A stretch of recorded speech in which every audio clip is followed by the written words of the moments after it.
আসসালামু আলাইকুম। আমি রায়হান আহমদ, সভাপতি প্রতিষ্ঠাতা বিশ্ব মানবাধিকার রক্ষা সংঘ। বিশ্বের সকল জীব, প্রাণী ও মানুষের মুক্তির উদ্দেশ্যে আমি ভাষণ দিব। আমি এখন আলোচনা করব পবিত্র কোরআন, মহান আল্লাহর বাণী এবং হযরত মুহাম্মদ ইসলামের বাণী, হাদিস গ্রন্থ হতে। যে বইটি নিয়ে আলোচনা করব এই বইটির নাম হলো তাফসিরে মারিফুল কোরআন। বইটি লিখেছেন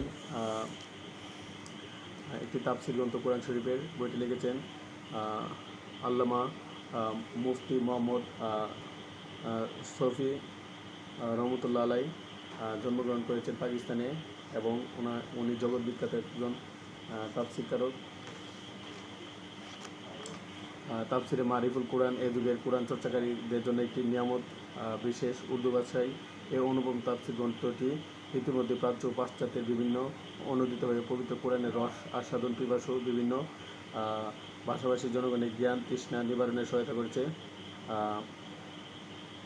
এতে পাক কোরআনের মূল ব্যাখ্যাটা খুদ রাসূলুল্লাহ হযরত মুহাম্মদ সাল্লাল্লাহু আলাইহি ওয়াসাল্লামের তাফসীর সম্পর্কিত বাণীগুলোর উদ্ধৃতি, সাহাবে কিরাম, তাবিঈন এবং প্রাজ্ঞ পরবর্তী প্রাজ্ঞ মনীষীগণের ব্যাখ্যা ও বর্ণনার সাথে আধুনিক জিজ্ঞাসাদের কোরআন ভিত্তিক জবাব যুক্তিপূর্ণভাবে পরিবেশন করা হয়েছে। ফলে এ অনন্য তাফসীর গ্রন্থকারীর উপযোগিতা বহুলাংশে বর্ধিত হয়েছে। একই কারণে বাংলা ভাষায় তাফসীরে মারিফুল কোরআনের অনুবাদ একটি স্মরণীয় ঘটনারূপে অনেক বিজ্ঞ পাঠক মন্তব্য করেছেন।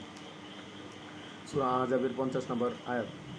হে নবী, আপনার জন্য আপনার স্ত্রীগণকে হালাল করেছি যাদেরকে আপনি মোহরানা প্রদান করেন, আর দাসীদেরকে হারাম করেছি যাদেরকে আল্লাহ তাআলার করায়ত্ত করে দেন। বিবাহের জন্য বৈধ করেছি আপনার চাচাতো ভগ্নী, ফুফাতো ভগ্নী, মামাতো ভগ্নী, খালাতো ভগ্নীকে, যারা আপনার সাথে হিজরত করেছে।